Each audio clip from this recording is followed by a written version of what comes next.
Olá, seja bem-vinda, seja bem-vindo a mais um vídeo aqui no canal. Eu sou Armando Vernalha Júnior, fotógrafo, cinegrafista, professor, youtuber, músico, tomador de café, entre outros líquidos. Junte-se ao Apoia-se, mande uma contribuição por mês para cá, valores bem tranquilos para caber no orçamento de todo mundo aí.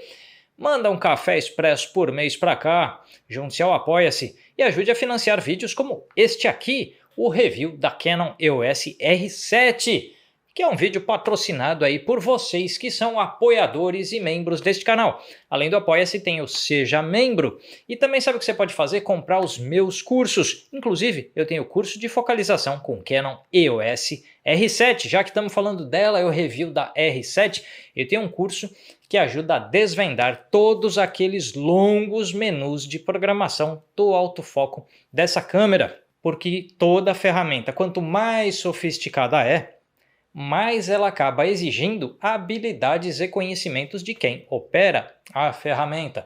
Ferramenta de nível profissional geralmente é uma ferramenta que espera do usuário certas habilidades, controles, capacidades de decisão e assim por diante. Por mais que tenha inteligência, programação, chip, enfim, tudo aqui dentro, depende de você para fazer escolhas corretas. E assim, o curso de focalização com Canon EOS R7 te ensina a fazer melhores escolhas no longo menu de focalização desta câmera. Vamos lá, minha gente. Review da R7. Esse é um review totalmente diferente de outros aqui no canal, porque é um review de proprietário da câmera. Eu tô com ela há bastante tempo já e já pude produzir muita coisa com ela, o que dá uma visão diferente do equipamento. Coisas que eu gostaria de destacar como usuário desta câmera, que normalmente passam desapercebido de outros vídeos.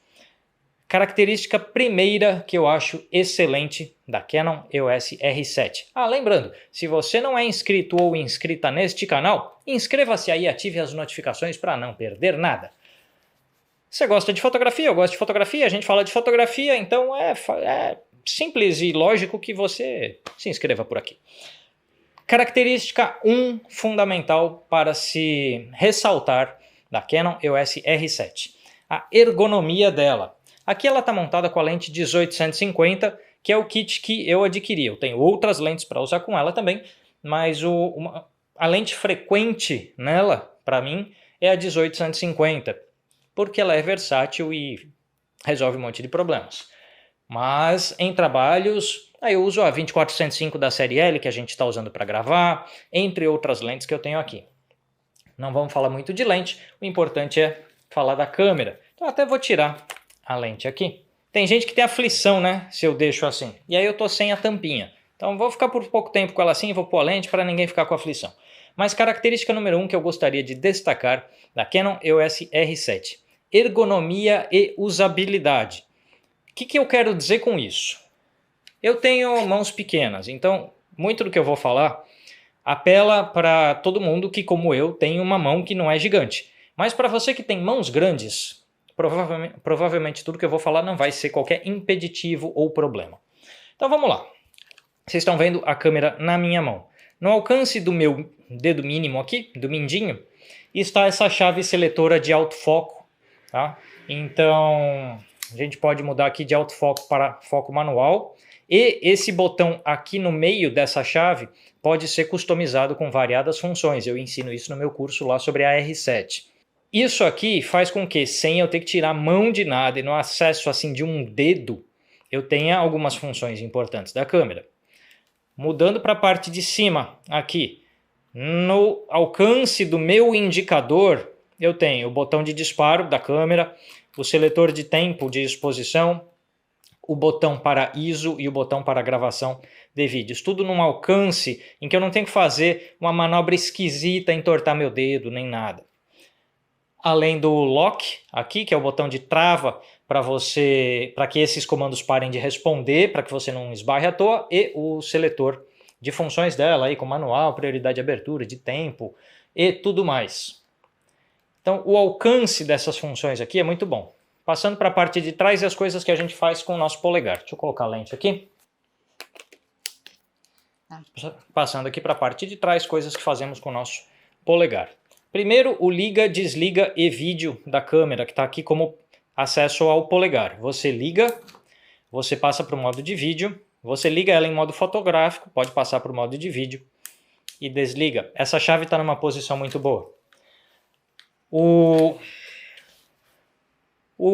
seletor de abertura com o multidirecional no meio dele para controle de área de focalização, ponto de focalização, zona de foco e assim por diante. Muito rápido trabalhar essas duas coisas ao mesmo tempo, porque a gente trabalha abertura, que te dá profundidade de campo, coisas relacionadas a foco de certa forma, e ponto e área de focalização, com um dedo só, de uma forma muito prática. No tamanho da minha mão, sem imaginar um lugar onde neva, que tenha que usar isso de luvas ou nada. Isso aqui é excelente. Uma pessoa que tem um dedão aí gigantesco, talvez considere esse botão pequeno. Uma pessoa que vai operar isso aqui de luvas, talvez considere que vai enroscar um pouco. Pode ser. Mas, fotografando no Brasil, quase nunca precisando usar luvas para nada, é muito tranquilo. O AF-ON, ou botão traseiro de foco, que está aqui. Teclas customizáveis, seja para trava de exposição e seleção de pontos de foco, ou você pode customizar com outras funções. A customização de teclas dela eu ensino no curso de focalização com a R7.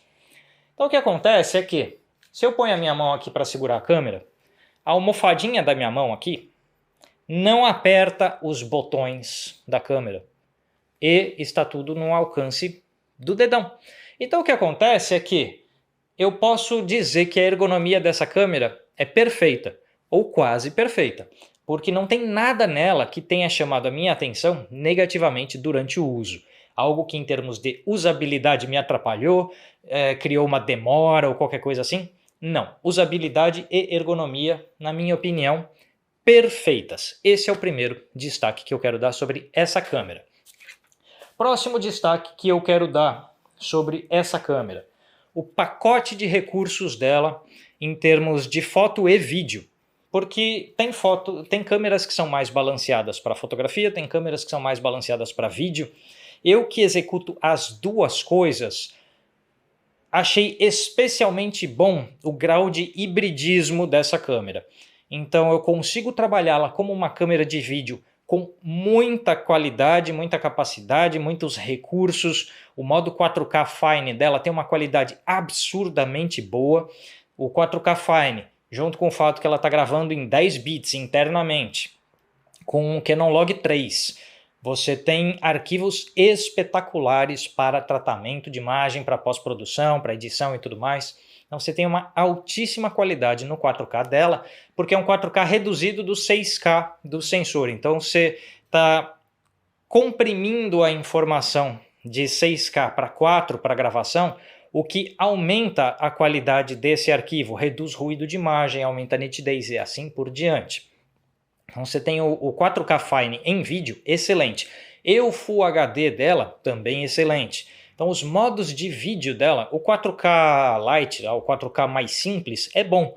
Não é espetacular, mas também já resolve bem para quem, por exemplo, quer finalizar um vídeo em Full HD, mas vai gravar 4K para ter uma opção de ângulo diferente, de aproximação, de destaque, de zoom através da edição. Então o 4K Lite dela também oferece uma condição boa para quem vai finalizar o vídeo em Full HD e quer o 4K para ter recurso de enquadramento. Nesse sentido, ela funciona muito bem como câmera de vídeo. O autofoco dela responde muito bem em vídeo, sem nenhum problema. Lembrando que autofoco é dependente de lente. Então você está usando uma lente, sei lá, com motor de foco STM ou uma com motor de foco SM, você tem diferentes experiências. Uma lente com adaptador, uma lente EF antiga com adaptador, outras experiências e assim por diante. Então, mas em condições ideais, o autofoco dela trabalhou super bem. Todo o autofoco de todas as câmeras que eu já testei na vida, por melhor que você tenha configurado e tudo mais, vez ou outra, pode acontecer um pequeno pulso, um pequeno perdido no sistema de focalização. Pode acontecer de uma pessoa virar de lado e sair um pouco do enquadramento e a câmera dá um pulso qualquer na localização do rosto da pessoa. Isso tudo são coisas minimizadas com técnica, minha gente, porque assim, você vai gravar um vídeo de repente em 2.8 de abertura, que a profundidade de campo é mínima, qualquer pulso do autofoco, qualquer movimentação do autofoco fica muito visível. Você está gravando em 5.6, 8 de diafragma, que aumenta a profundidade de campo, essas movimentações de foco são pouco perceptíveis. Isso vale para qualquer câmera, pode ser a EOS C70, que é uma câmera de cinema, e assim por diante. Então, como câmera de vídeo, achei ela exemplar. Como câmera de fotos, também. Ela é capaz de até 15 fotos por segundo no obturador mecânico, até 30 no obturador eletrônico. Eu ensino uma configuração de focalização de prioridade de foco nela, no meu curso. E quando usada essa forma de priorizar foco, ou seja, ter certeza que a sua imagem está focada antes do disparo, ela diminui desses 15 fps ou 30 fps um tanto, que não dá para dizer quanto, assim, cai para 12 fotos por segundo, 13 fotos por segundo no obturador mecânico, cai um tanto. Quanto? Depende muito de situação para situação, mas ainda assim ela permanece acima de 10 fotos por segundo. Como o buffer dela suporta mais de 50 fotos em arquivo RAW, o que acontece é que se você está clicando em torno de 10 fotos, 11 fotos por segundo, com certeza de focalização, num buffer que suporta pelo menos 50 fotos, você tem 5 segundos de disparo contínuo de foto em alta resolução, antes que ela comece a querer esvaziar a memória dela, porque está jogando dados para o cartão.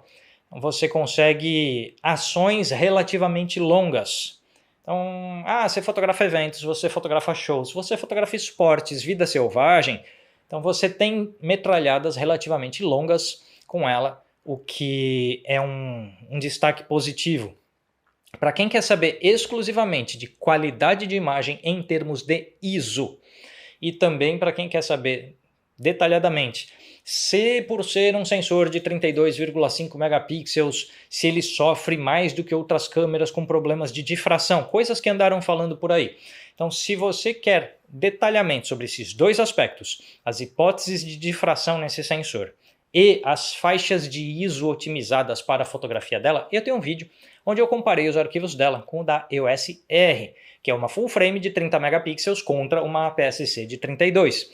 Tá lá tudo o que eu posso detalhar sobre esse assunto, mas de forma resumida, para encaixar nesse vídeo aqui, a questão da difração é uma lenda urbana que não se comprova em testes, e a questão do ISO, o ruído de imagem dela em termos de ISO, eu tenho fotografado com ela com tranquilidade até a faixa de ISO 3200 e planejando já estratégias de redução de ruído digitais variadas na faixa aí de 6400 ou até um pouco acima. Também em vídeo chega nessas mesmas faixas. Lógico que quando a gente fala de ruído de imagem hoje, desde que a Adobe lançou a ferramenta de redução de ruído dela, desde que existem softwares como o Topaz Denoise, como o DxO Pure Raw, entre outros, que usam aí inteligência artificial. Falei disso outro dia num vídeo, tá tudo detalhado lá o teste da ferramenta da Adobe. Desde que existem essas ferramentas, e existem ferramentas também de redução de ruído de imagem em vídeo. Desde que existem ferramentas que cumprem com essa função, quando a gente fala do ruído de imagem de um equipamento, a gente sempre pode entender que esta fronteira é facilmente quebrável com recursos de tratamento. Então, do jeito que sai o RAW da câmera e usando estratégias muito antigas ou conservadoras de redução de ruído de imagem, dá para ir com tranquilidade até o ISO 3200. E dá para ir bem mais longe que isso à medida em que você tem estratégias um pouco mais modernas de tratamento de arquivo. Então, como equipamento híbrido de foto e vídeo, os 32 megapixels dela, eu tenho até uma anotação aqui para não perder nada. Então, os 32 megapixels dela, 6.960 pixels por 4.640, rendem em 300 pontos por polegada, 60 por 40 centímetros. Então, se você vai interpolar isso com as variadas técnicas para impressão, vai fazer impressão de grande formato, muito tranquilamente e sem nenhuma perda de qualidade, até 1 metro de lado. Vai mais do que 1 metro? Claro que vai, depende também da lente que você usou, da técnica que você fotografou e assim por diante. Uma foto que está toda cheia de defeito, quando a gente amplia, defeito aparece mais. Uma foto que está perfeita, a gente amplia melhor, tá? Então, lembrando que essas coisas têm uma relatividade. um corte vertical dessa foto. Então você está clicando na horizontal e resolveu fazer um reenquadramento vertical de página, tipo uma folha como essa aqui, para um álbum, para um fotolivro, para alguma coisa assim, ainda gera um arquivo de 14.3 megapixels ou 26 centímetros de lado por 40 de altura. Então, um corte vertical aplicado a esse sensor, não com a câmera na vertical, mas pegou o arquivo horizontal e cortou para vertical, ainda rende um arquivo muito maior do que uma página, ainda rende um pôster com 40 centímetros de altura. Então, você tem um arquivo enorme, com uma flexibilidade de ISO muito boa, com uma qualidade de nitidez excelente. Então, assim, o que eu posso falar de qualidade de imagem dessa câmera? Foto e vídeo. Não tenho queixas, não apresentou quaisquer coisas que eu interpretasse como um impedimento de uso em qualquer circunstância que eu tenha me colocado. Se eu fosse astrofotógrafo, ou seja, só clicasse astrofotografia na vida, eu não olharia para nenhuma câmera APS-C, e sim para full frames ou mesmo médios formatos. Dito isso, quaisquer outras áreas, a gente consegue realizar muito bem com uma APS-C como essa. Vamos dar uma olhada em várias fotos, vamos tocar uma musiquinha bacana, vamos ver várias fotos que eu cliquei com ela e eu já volto para responder perguntas que vocês fizeram. Eu abri caixinha de pergunta lá no Instagram e vocês fizeram várias perguntas e eu vou responder, porque assim o roteiro não fica só com o dado que eu planejei falar, o roteiro que eu escrevi, e sim com as dúvidas de vocês. Mas vamos primeiro ver um monte de foto aí.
Vocês viram várias fotos que eu fiz e em condições variadas. Então fiz fotografia de paisagem, fiz natureza, fiz fotografia de rua, já fiz outras coisas com ela e foto e vídeo. Por exemplo, um outro destaque que eu queria dar, antes de começar a responder as perguntas de vocês, é a bateria LP-E6NH. Esta bateria aqui. Eu estou gravando um curso novo, enquanto eu falo aqui neste review, eu já gravei todas as aulas e eu estou no processo de edição das aulas de um curso novo. E não vou dar spoiler aqui do que se trata o curso. Mas quem é apoiador do canal, quem está lá nos grupos do WhatsApp e do Telegram de apoiadores vai saber antes, muito provavelmente com um cupomzinho de desconto de lançamento. Então, apoie o canal, compra os meus cursos que você também tem acesso aos grupos, porque aí você vai ficar sabendo antes do lançamento desse aí. O tema é composição, tá bom? O tema é composição muito diferente do outro curso de composição que eu tenho. Mas, então eu falava da LP-E6NH.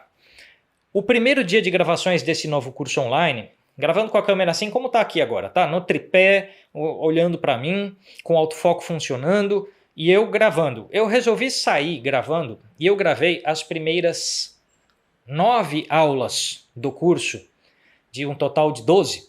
As primeiras 9 aulas do curso em um único dia, em conjuntos de 3 aulas. Então eu gravei 3 aulas, parei para tomar uma água, respirar, lavar o rosto e tal, não sei o quê.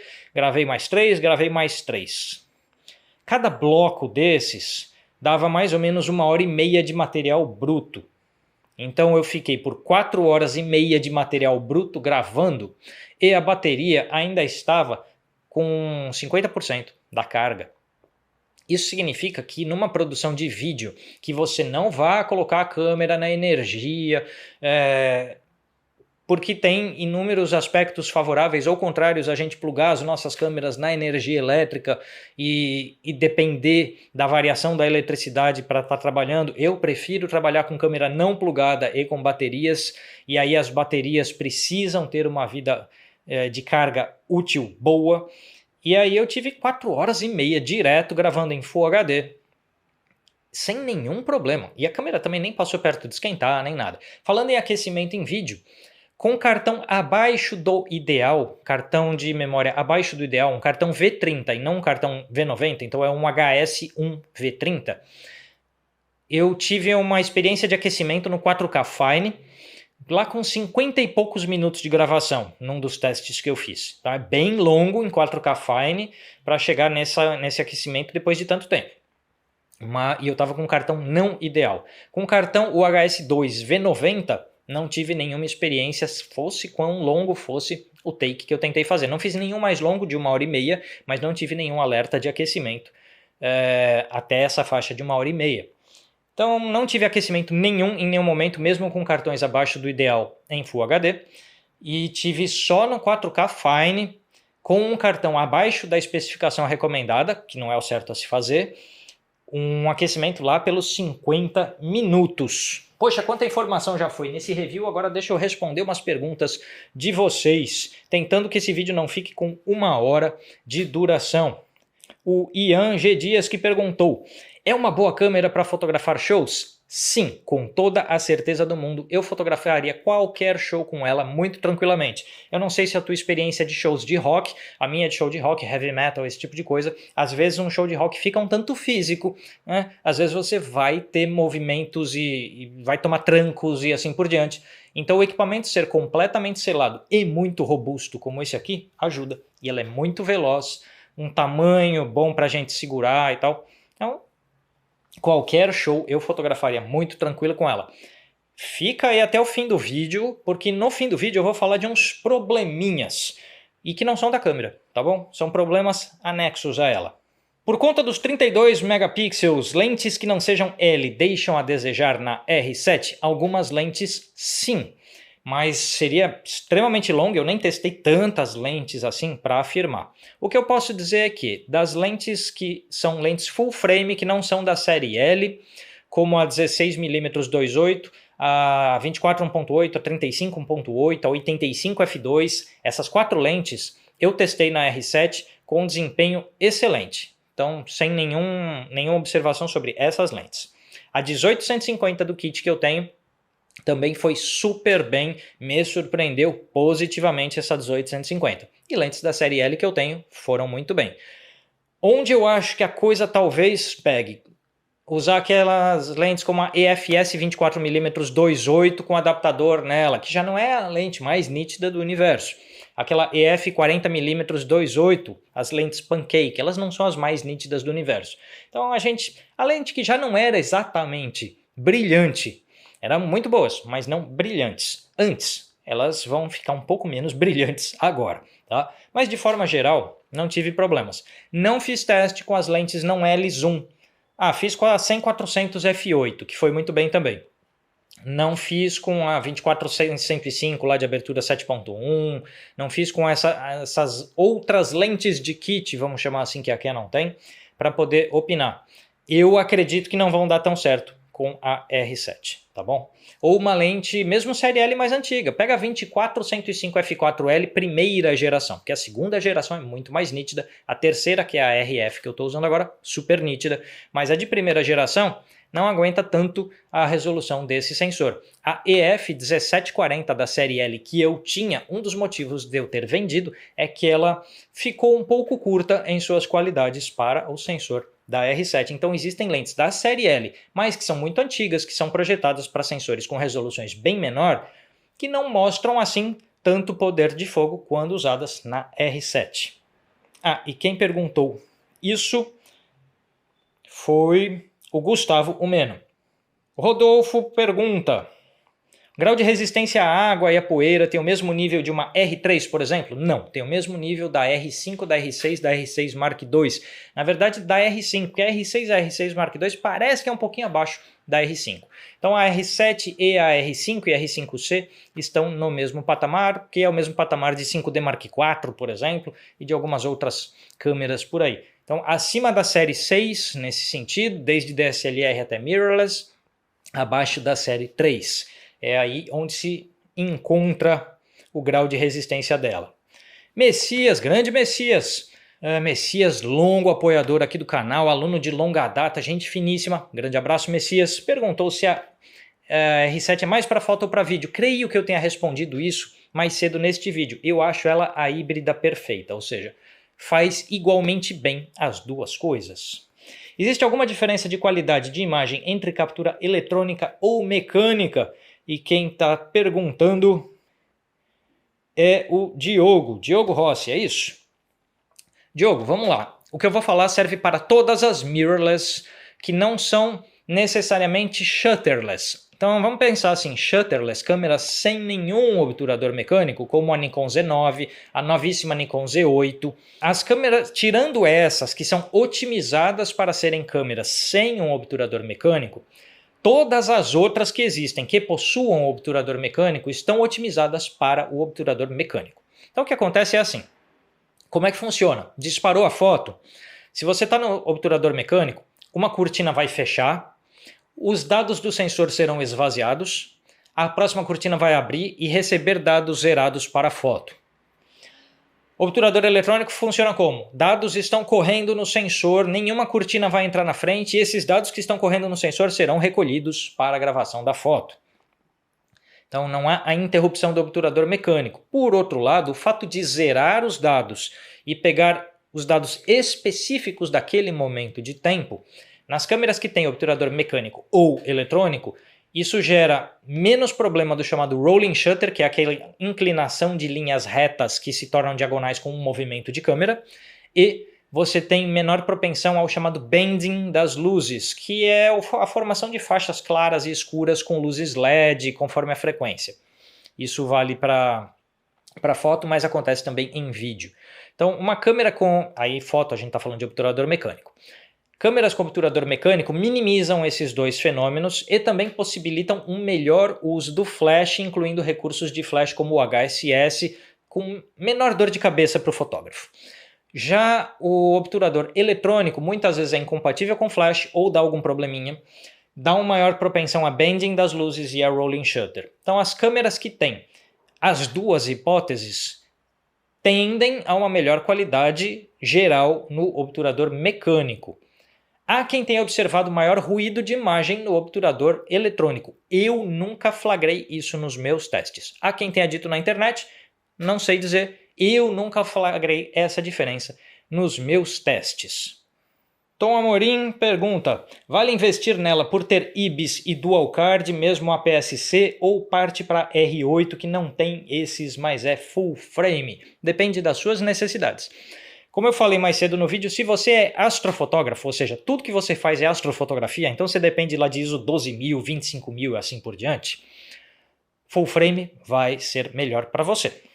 Tirando isso, a R7 é solidamente, com toda a certeza deste planeta, uma câmera muito superior à R8. Eu falo isso sem nenhum medo, sem achar que eu estou exagerando. Por quê? A LP-E6NH é uma bateria muito melhor que a LP-E17. Essa experiência de ficar gravando vídeo por 4 horas e meia de material bruto, eu teria que ter trocado. Com a minha EOS RP que eu tinha, que era a LP-E17, que é igual a da R8, teria que ter trocado uma ou até 2 vezes a bateria no mesmo período. Então, porque uma bateria nova é uma coisa, a bateria depois de um tempo de uso, a gente, ela vai caindo um pouco o desempenho. E a LP-E6NH, ela está retendo desempenho, porque eu tenho uma bateria dessa para a EOS R que está como nova até hoje, depois de muito tempo.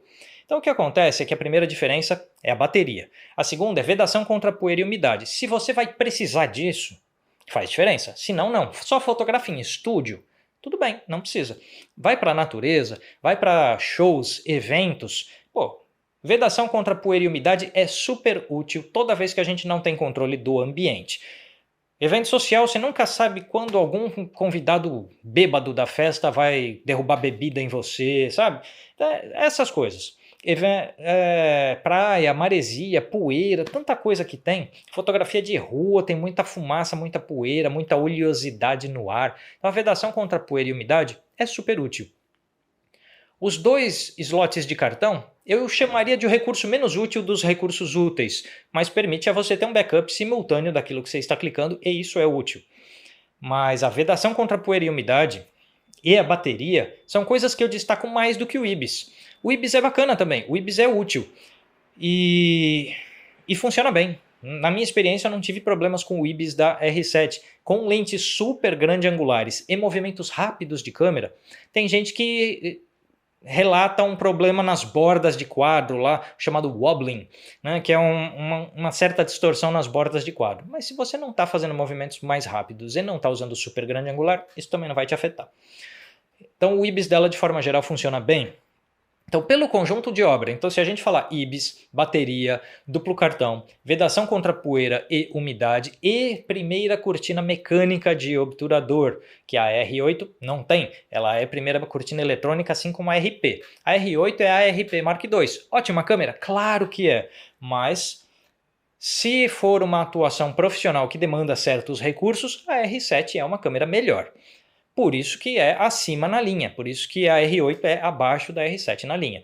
Então, bateria, duplo slot, vedação contra poeira e umidade, o IBIS e a cortina mecânica no obturador, a cortina totalmente mecânica, que permite um uso muito mais estável com variados modelos de flash, faz com que a R7 seja, em termos profissionais, uma ferramenta bem melhor. Para hobby, se não vai expor a câmera a condições climáticas mais adversas e aí quer um desempenho mais excelente na parte de ISO, tá bom, a R8 vai funcionar bem, vai funcionar muito bem. Mas, de forma geral, eu acho a R7 uma câmera melhor. Ela versus RP ou R, qual vale mais? Tudo que eu falei. Tom Amorim, né, que está fazendo essa pergunta. Tom Amorim, RP ou R e R7. Dessas 3, fotograficamente falando, retrato em estúdio com flashes, que são condições ideais de luz e a mais alta qualidade de imagem é o que a gente espera, é a EOS R que vai te dar isso. Em segundo, a R7, porque em estúdio a gente não está falando de ISO elevado, e por último a RP nesse caso. Agora, vale mais a pena? Depende, como eu falei, dos recursos anteriores, né? Então a bateria te importa, a vedação contra poeira e umidade te importa, o IBIS te importa e assim por diante. Que R e RP não possuem IBIS, a R é selada contra poeira e umidade, a RP não é. A R usa a LP-E6N ou LP-E6NH, enquanto a RP é a LP-E17 de bateria. Então, forma geral, muita coisa que eu falei da R8 vale para RP, não tem primeira cortina mecânica de obturador, e muito do que eu falo de bom da R7 vale para R. Tá? Dá uma chegada naquele vídeo sobre a comparação de qualidade de imagem nelas, que acho que aquele vídeo é capaz de tirar a tua dúvida total. Tem muita diferença do arquivo da R7 para a 90D? Perguntou aqui o Berg Almenara. Em RAW, fotografia RAW, não. É basicamente o mesmo arquivo, tá? Você precisa ser muito chato para achar as diferenças entre a 90D, a R7 e a M6 Mark II, que todas usam basicamente o mesmo sensor de captura de imagem. Tem uma diferencinha? Tem, mas no dia a dia você não vai achar. Agora, o JPEG e o vídeo da R7 são significativamente melhores. Tá? Processamento novo, programação nova e tudo mais, então parte de vídeo. E o JPEG são melhores na R7. Ela é melhor que a R8 em qualidade de imagem? Vide tudo que foi dito aí sobre diferenças com a R8 e volta naquele vídeo de comparação da R7 com a R, porque ali tem mais o que é a diferença de um arquivo de full frame para um arquivo de APS-C. Ali vocês vão perceber melhor. Tá? Porque se eu tivesse que escolher entre a R8 e a R, eu escolheria a R. E a gente está falando de câmeras de preço similar. Qual o alcance dinâmico dela? Essa e a pergunta anterior vieram da Bianca Costa. Bianca, R7, R8, R, R10 e todas as Sony, todas as Fuji, todas as Nikon, no ISO base delas, todas estão girando ali em 13 pontos de alcance dinâmico com facilidade. Alcance dinâmico é a informação mais supervalorizada da fotografia e menos útil no dia a dia prático. Eu fiz testes de recuperação de sombra da R7 numa imagem exposta em ISO 100, em ISO 200, e eu tive recuperações de sombra de 2 EVs, 2 valores de exposição, sem comprometimento de qualidade. Eu não testo 5 EVs de recuperação, como em alguns malucos na internet fizeram, porque isso não tem uso prático. Isso é só uma coisa para girar na internet. Mas, então, dentro do que é o normal, ou seja, nossa, eu vou recuperar um ponto a um ponto e alguma coisa de uma alta luz ou de uma baixa luz, 100% das câmeras hoje no mercado atendem a esse critério. 2 pontos de uma alta luz ou de uma sombra, a imensa maioria das câmeras hoje no mercado atende a esse critério e a R7 é também o caso. Ricardo pergunta a ergonomia dela, falei tudo isso no começo do vídeo, acho que está bem respondido lá. Métodos de foco são todos realmente necessários? Todas as câmeras hoje têm mais recursos do que a maioria das pessoas. Quem perguntou isso foi o Aloander. Todas as câmeras hoje têm mais recursos do que a maioria dos usuários precisa, mas é porque existem usuários diferentes. Então, alguém que vai comprar essa câmera para fotografar pássaros é diferente de alguém que vai clicar um evento social com ela, que é diferente de quem vai clicar em estúdio com ela, que é diferente de quem vai fazer book de pet de animal doméstico, que é diferente de quem vai comprar câmera para as férias, e assim por diante. Então a câmera ter recursos de customização dos mais variados faz com que ela possa ser otimizada para todos os usuários. O grande problema de uma geração mais antiga de equipamentos que não tinha tantas possibilidades é que cada usuário tinha que fazer uma manobra muito particular para se encaixar na limitação da câmera. Quanto mais recurso a câmera tem, mais ela é regulável, customizável para se encaixar na nossa necessidade. E eu acho que é aí que é a grande coisa dos equipamentos mais modernos. Ricardo também que pergunta, sou iniciante e quero comprar uma, o que me diz? Eu acho... Vou parar de responder as perguntas agora, já tem um bom número aqui, já deu uma bela variada nos temas. Eu acho que é muita câmera para um iniciante, porque é como se alguém resolve ser piloto de carro e tenta pegar o esportivo mais veloz de primeira. Alguém quer ser piloto de avião e acha que vai pilotar um caça super veloz de força aérea ou o maior avião, um jumbo, aí, um A380, não sei o quê. Não é assim que funciona em nenhuma profissão. Você começa médico, você não faz as cirurgias mais complicadas, mesmo depois da especialização em cirurgia, você não faz as mais difíceis, né? Então, assim, todo equipamento vai carregar uma curva de aprendizado. E o equipamento com muito recurso tem uma curva de aprendizado mais longa. Então, se você está no começo da sua vivência fotográfica, um equipamento menos complexo pode te ajudar a dominar os fatores fotográficos primeiro.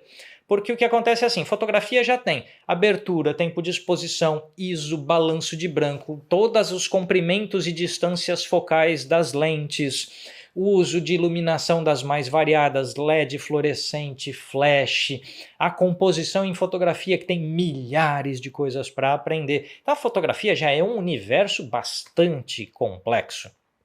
Se o equipamento for muito complexo para ser dominado, a gente está criando muito problema para a cabeça do iniciante. Por essa razão, eu acho que se você está iniciando, olha a R50 e a R10. Eu acho que elas são equipamentos mais para quem está começando. Houve aquela pergunta sobre alcance dinâmico.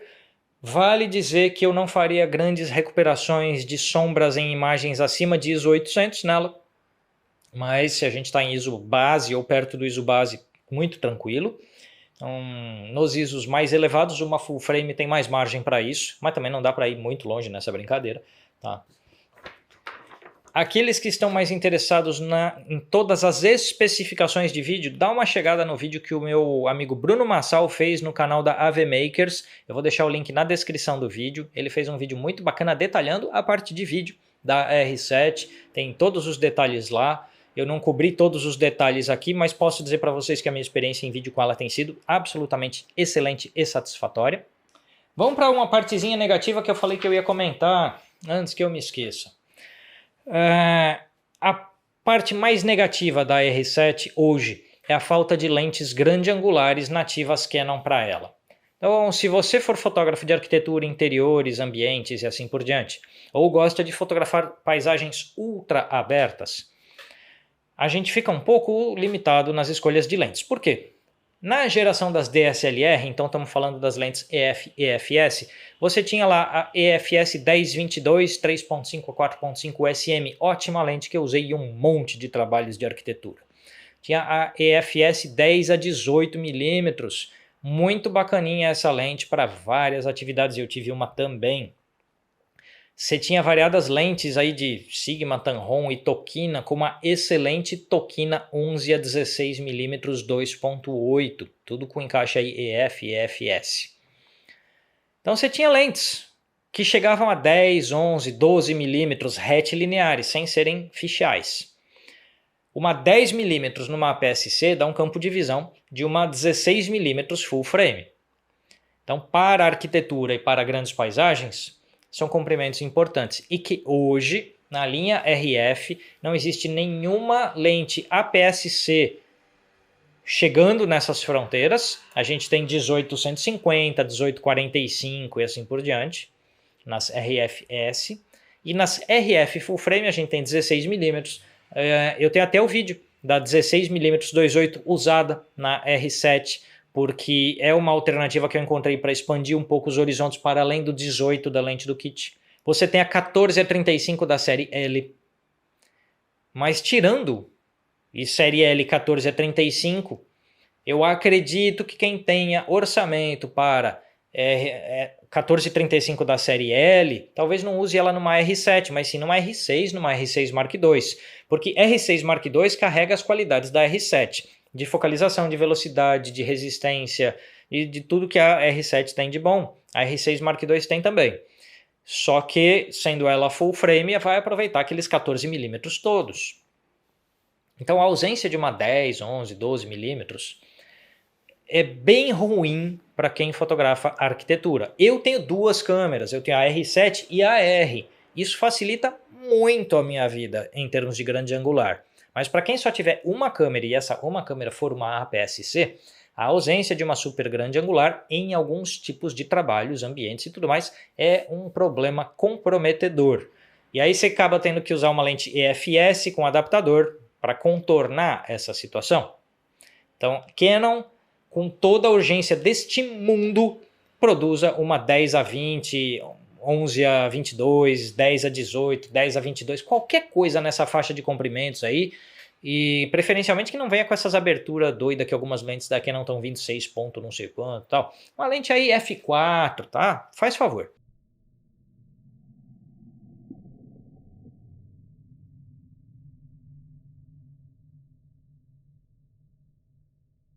Outra coisa, deixa a Tokina fazer aquela 11 a 16 2.8, faz favor. Só assina um papel aí, libera a Tokina de fazer essa lente e deixa todo mundo feliz. Para RFS.